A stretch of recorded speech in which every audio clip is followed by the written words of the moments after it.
Hi.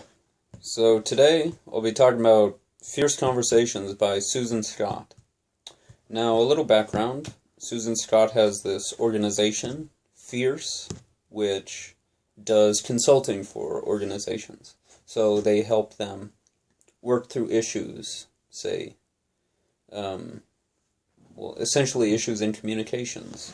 So, the president has a conflict with CEO or the board of directors, they try to resolve that. And the way you resolve this is by having conversations, having important conversations. One principle that she repeats over and over is that the conversation is the relationship. That's just to say that the relationship isn't a set of events. It's basically how you spend your actual time together. It's not a series of milestones. Anyways, we'll get into, there are 7 principles. Now, principle number 1 is master the courage to actually interrogate reality. So, often we have a choice. The choice is basically is never presented to us as this, but the choice is either a comfortable lie or a hard truth. And it's always the case that following the lie leads to a poorer outcome than the truth. I don't think there's a single instance of that being true. There's some things like having a mental model that things might be more dangerous than they are. And that might not be truthful, so to speak, but that's well taken care of by, say, a Bayesian approach to statistics, to possibilities, and just weighting things based on their potential effects. I think that covers that entirely, and you don't have to make a case for falsehood in those cases. Anyways, so one thing she brings up is this idea of the beach ball, and basically it's a sort of relativism in the sense that the president, they live in a different world than the accountants or the engineers. They all occupy their own stripe of the beach ball, so to speak.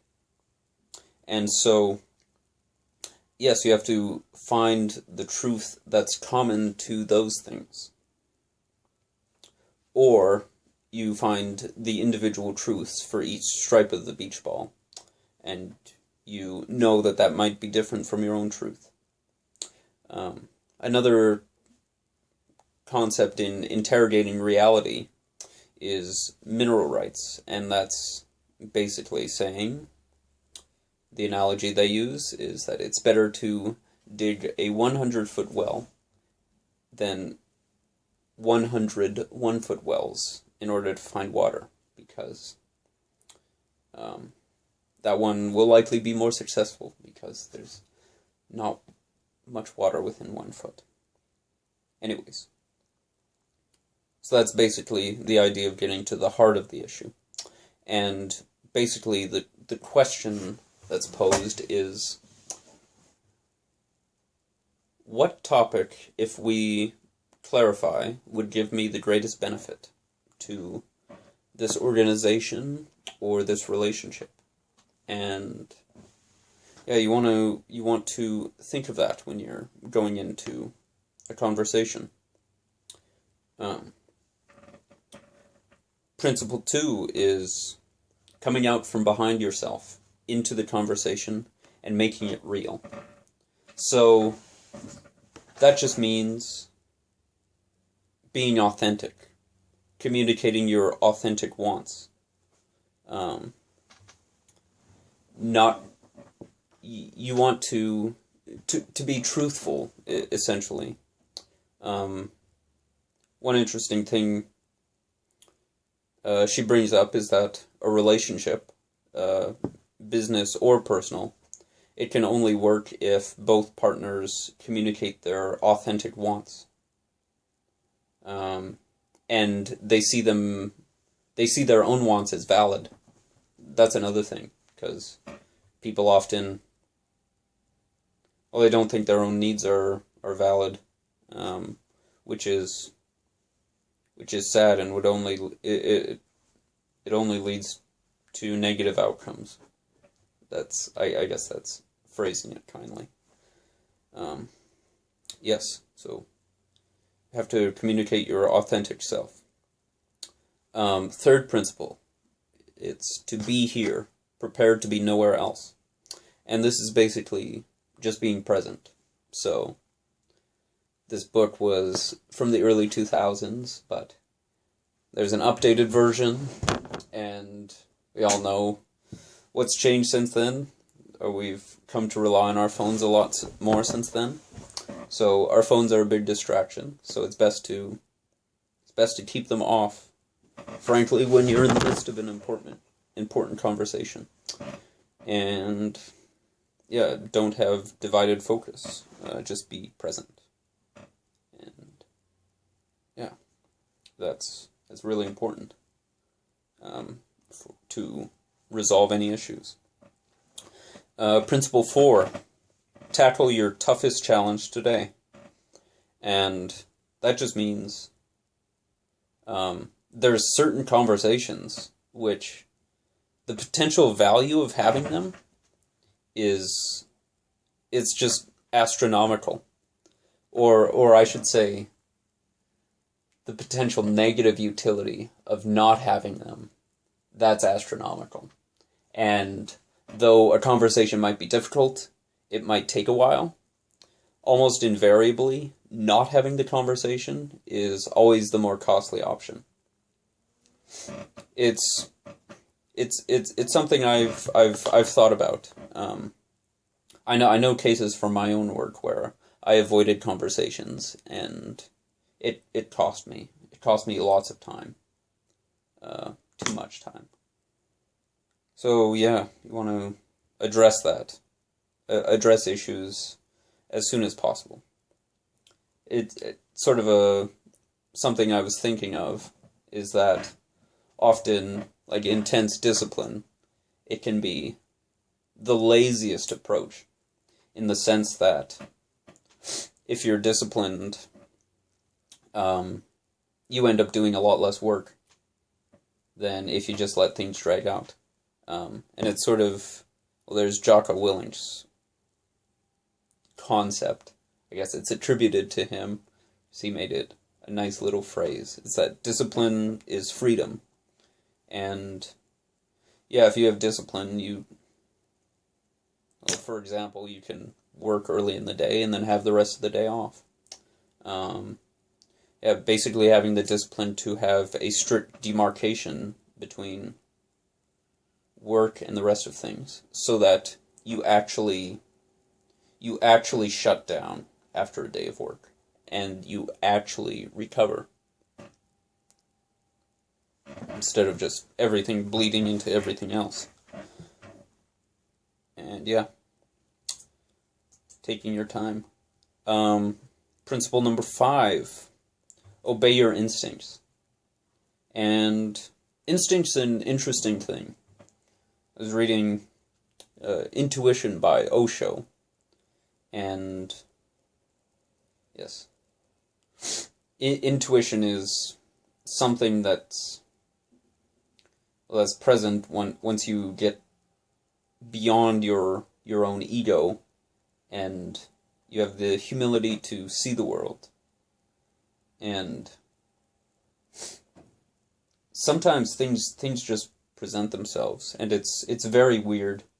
Like you have an idea, and you want to... It's basically telling you to bring it out into the world, and you just go with it, and things turn out swimmingly. And yeah, instincts. Often yeah, often talking to people, I get weird questions that come up in my mind, sort of unrelated to topic for conversation. And yeah, usually asking them, I find, makes the conversation go better. Just if I have a thought, really. Anyways, yeah. Principle 6, take responsibility for your emotional weight. So that's the idea that we're having an impact on the people we interact with, which is not so crazy concept, but it gives us a lot of power. And with great power, there's great responsibility. And yeah, if you think of what can happen from a single decision, there's always movies in where people time travel. They change one little thing, and then the whole world ends up differently. So yeah, you can't predict all the impacts of your action, but just have a positive intention and really know that you are impacting people, and you are, I say, this is a insight that I got from the eco-socialist Murray Bookchin, and that was, well, he was looking at society through the lens of production in a typical Marxist fashion, and I don't subscribe to any of this, anyways. But this is an interesting concept.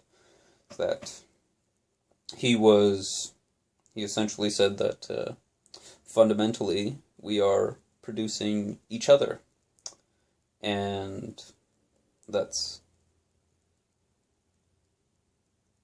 something that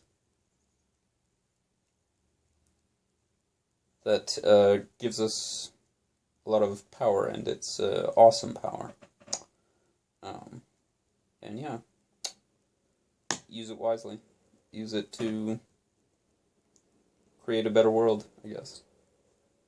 And hopefully your view of better, it's at least aligned.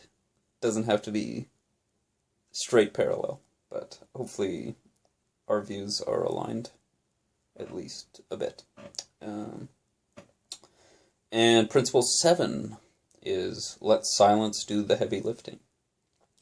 So, yeah, if you think of, I've noticed like very stressful conversations.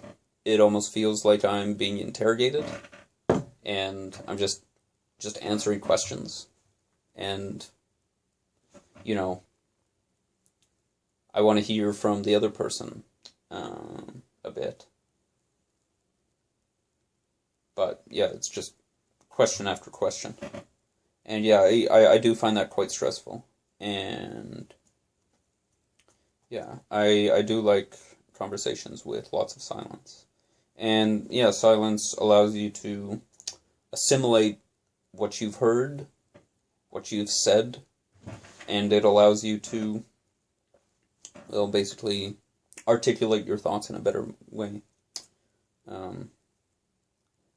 Be like, I guess it'd be like painting, where there's just objects. There's no white space, or negative space. Or music, that's just all tones. There's not, I don't know what that would sound like. It would just be noise. If, there was no silence. Anyways, yeah, those are the principles, and yeah, it's a good book. There are exercises to do.